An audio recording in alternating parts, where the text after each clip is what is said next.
လူတွေရဲ့ရေတံကနားလေးကိုဝင်လာပေမဲ့နှလုံးသားထဲကိုတော့မထိဘူး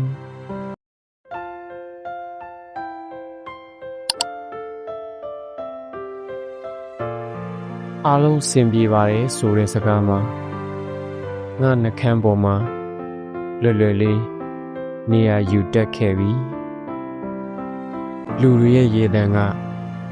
နားလေးကိုဝင်လာပေမဲ့နှလုံးသားထဲကိုတော့မထိဘူးနေ့ရက်တွေက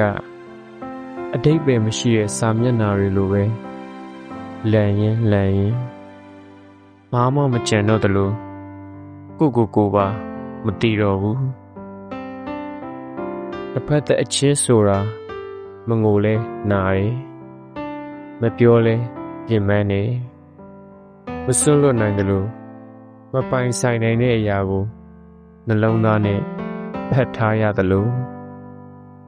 တနေ့နေ့မှာမင်းမရှိတဲ့ကဘာထဲမှာငါပြုံးနိုင်လာမယ်ဆိုရင်အဲ့ဒီပြုံးကမင်းကိုမမိလိုက်တာမဟုတ်ဘူးကိုယ်တိုင်ကို